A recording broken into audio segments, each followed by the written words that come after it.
सिर्फ मैंने नहीं, औलाद तो आपने भी खोई है। औलाद का गम माँ बाप दोनों के लिए एक जैसा होता है। दोनों पे एक सी क़यामत टूटती है। अगर माँ अपने बच्चों के लिए परेशान होती है तो बाप भी उतना ही हर्ट होता है। मैं जानती हूँ आपको बहुत दुख है, चाहे आप जितना छुपा लें। मैं समझ सकती हूँ आप पे क्या बीत रही है।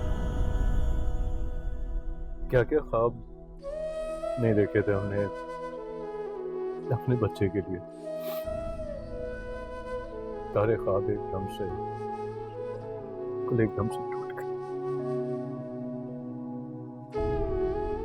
पहली औलाद माँ बाप की पहली खुशी होती है ना ज़ायरा, और हमारी ये खुशी दुख में बदल गई।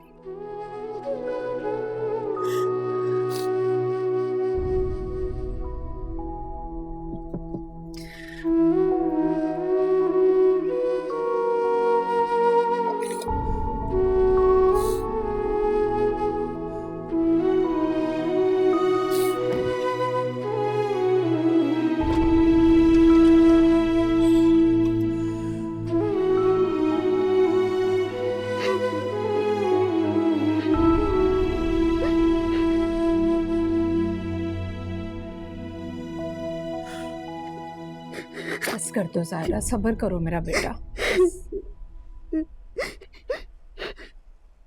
चलो अब बस कर दो ज़ायरा, तुम तो ऐसे रो रही हो जैसे कोई क़यामत आ गई हो। मेरा मतलब है हो जाता है लड़कियों के साथ पहली बार में ऐसा। अब आप लोग बैठे ना भाई साहब, ये तो पागल है। माँ बाप के आते इस तरह फूट फूट के रोना शुरू कर दिया जैसे पता नहीं क्या हो गया। ये भी नहीं सोच रही इतनी दूर से आए हैं, परेशान हो जाएंगे। बैठे आप लोग। मायरा, मायरा। लेकिन जैतून, इतनी बड़ी बात हो गई, तुम्हें बताना तो चाहिए था ना हमें। बस नफीसा, इतना अचानक हुआ सब कुछ, मेरे तो दिमाग ने काम करना ही छोड़ दिया। फिर मैंने सोचा हो गया जो होना था, क्या तुम दूर बैठों को परेशान करूं बता के। खैर अब आप लोग बैठे, मैं खाने का बंदोबस्त करती हूँ, खाने का वक्त है।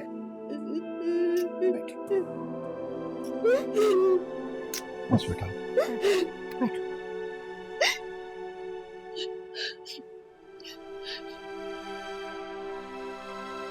ये तरीका तो कोई ना हुआ वैसे, हैं? ना फोन ना इतला, बस अचानक टपक पड़े। अब खातिरदारियां करो इनकी। खातिरदारियों को छोड़ें, ये सोचें कि वो यहाँ अचानक आए क्यों हैं। जरूर भाभी ने बुलाया होगा उन्हें। इतनी मासूम तो है नहीं कि इतनी बड़ी बात हो जाए और वो खामोशी से बैठी रहे। रोएंगी अपने अम्मा अब्बा के सामने, बताएंगी कि उनके ससुराल वाले उन पर कितना जुल्म करते हैं, आप कितना काम करवाती हैं। यही मीटिंग चल रही होगी अंदर, खूब भड़का रही होंगी अंदर बैठ के। अरे तो भड़काती रहे, वो दिन गए जब हम भाई साहब से दबते थे। एक पैसा नहीं देते अब वो हमें, अब हम क्यों दबे? अब हम महज उनकी बेटी के ससुराल वाले हैं। मैं तो जरा लिहाज नहीं करूंगी, उनको बहुत सोच समझ के मुझसे बात करनी होगी। आपको अब जैतून से दो टोक बात करना होगी। अब हालत नहीं देख रहे इसकी, कैसे मुरझा गई है मेरी बच्ची। आखिर जैतून चाहती क्या है? इतना ही मसला था मेरी बेटी से तो क्यों की उसने शादी? कर देती इनकार रिश्ते से, हमारी भी जान छूट जाती। साद का कैसा रवैया तुम्हारे साथ बेटा? साद बहुत अच्छे हैं अब्बू, मुझे उनसे कोई शिकायत नहीं। वो समझाता क्यों नहीं अपनी माँ को? समझाते हैं अम्मी, चच्ची समझे तब ना। वो भी क्या करे, कितना समझाए। ज़ारा ठीक ही तो कह रही है नफीसा। जैतून को अगर साथ का इतना ख्याल होता तो वो क्या सब कुछ करती? और साथ कौन सा खुश होगा इन तमाम बातों से? वो बेचारा परेशान ही होगा। मैं कुछ नहीं जानती। मैं अब अपनी बेटी की यह हालत मजीद नहीं बर्दाश्त कर सकती। आपको जैतून से बात करनी होगी बस।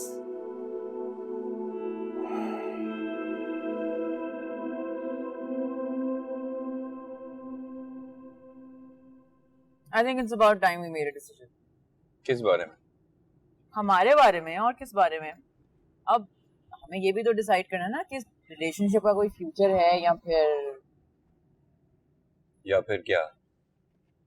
देखो, अब मैं सारी जिंदगी तुम्हारे इंतजार करके रो तो नहीं सकती हूँ। हमारी जगह किसी ना किसी को तो देनी पड़ेगी ना। One has to move on. तुम ऐसा कर सकती हो? हाँ, क्यों? मैं कोई शक है क्या? पागल, I was kidding. तंजे, कैसा मजाक है यार? क्यों? सिर्फ तुम ही मजाक कर सकते हो, मैं नहीं कर सकती क्या? मजाक करने में और जान निकाल लेने में फर्क होता है। हाँ, but we need to make a decision now. अब I think it's time कि हम अपनी फैमिलीज को बता दें इस बारे में। मेरी अम्मी बहुत कंसर्न रहती है मेरी शादी को लेकर।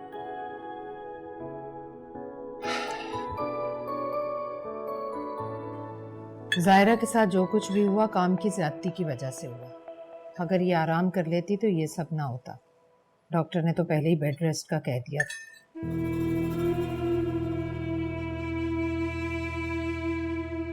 हथेली का छाला तो बना के रखा हुआ है तुम्हारी बेटी को, और क्या करें? सारा दिन कमरा बंद करके आराम करती है। दिल चाहे तो गिनती के 2 काम करती है, दिल ना चाहे तो वो भी नहीं। घर की सारी जिम्मेदारी मायरा ने उठा रखी है। आज भी साथ का नाश्ता मायरा ने बनाया, हालांकि ये इसकी जिम्मेदारी नहीं है। ये अपने शौहर का काम तो बीवियों को करना चाहिए ना। हम तो फिर भी कुछ नहीं बोलते।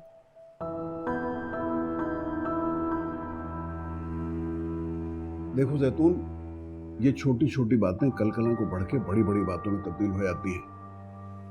रिश्ते खराब हो जाते हैं इससे। इसलिए बेहतर ये होता है कि इन बातों को यहीं के यहीं हल कर लिया जाए।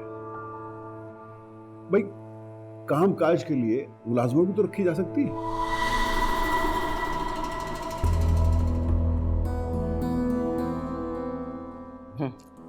ये अच्छी बात कही आपने भाई साहब। मुलाजमा कहाँ से आएगी? आपने तो पूछना छोड़ दिया।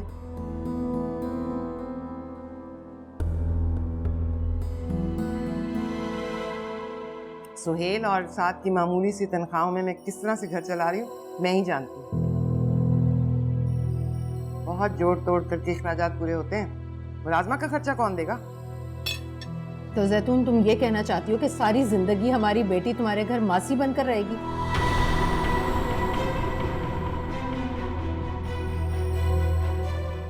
देखो नफीसा, बात ये है कि ये जो नौकर चाकर है ना, ये अमीरों के चोंचले होते हैं। जब तक भाई साहब अखराजात उठा रहे थे हमने भी कर लिया। अब हमारी जेब में इतना दम नहीं है कि हम ये चोंचले पूरे करें। और फिर हम जैसे मिडिल क्लास घरानों में ये घर के काम बहू बेटियां ही करती हैं, इसमें कोई बुराई भी नहीं है। चाहो तो खानदान में किसी से भी पूछ लो। अगर कोई एक शख्स भी कह देना कि मैं गलत कह रही हूँ, तुम लोगों का जूता होगा और मेरा सर उफ तक नहीं करूंगी।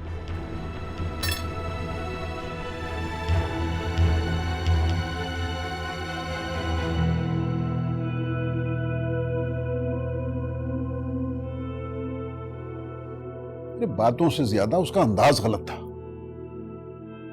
जो हमारे सामने इस तरह की हरकतें कर रही थी, वो हमारे पीछे बेटी के साथ क्या सलूक करती होगी।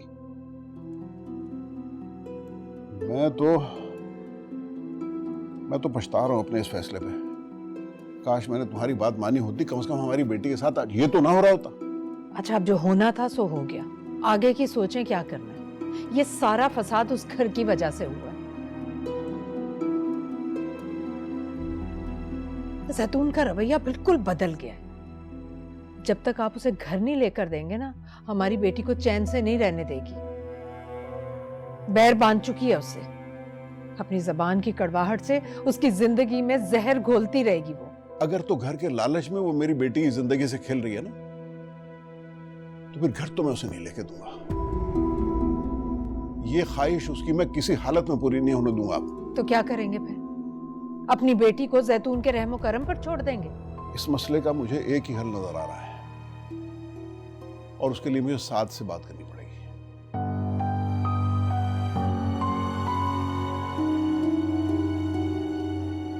क्या जरूरत थी इस तरह बात करने की? ताया अब्बू सिर्फ बात कर रहे थे, अम्मी लड़ने नहीं आए थे वो यहाँ पर। ठीक कह रहे हैं भाई, आपको ऐसा करना नहीं चाहिए था। इतना कुछ किया था अब्बू ने हमारे लिए, कुछ तो लिहाज करना चाहिए था ना आपको। अच्छा, सारे लिहाज मैं ही करूं, वो कुछ ना करें हैं? उनकी बेटी की सास हूं मैं, उन्होंने लिहाज किया इस रिश्ते का? भाई साहब के अच्छे काम तो सारे याद हैं तुम लोगों को। जिस तरह उन्होंने हमें घर से बेदखल किया है वो भूल गए हो? और नहीं तो क्या, बेटी के ससुराल में छोटी मोटी बातें हो जाती हैं, इसका हरगिज ये मतलब नहीं कि माँ बाप आके वहां तमाशा करें। मेरी सास मुझे कम बातें सुनाती है, मैं भी तो बर्दाश्त करती हूँ ना।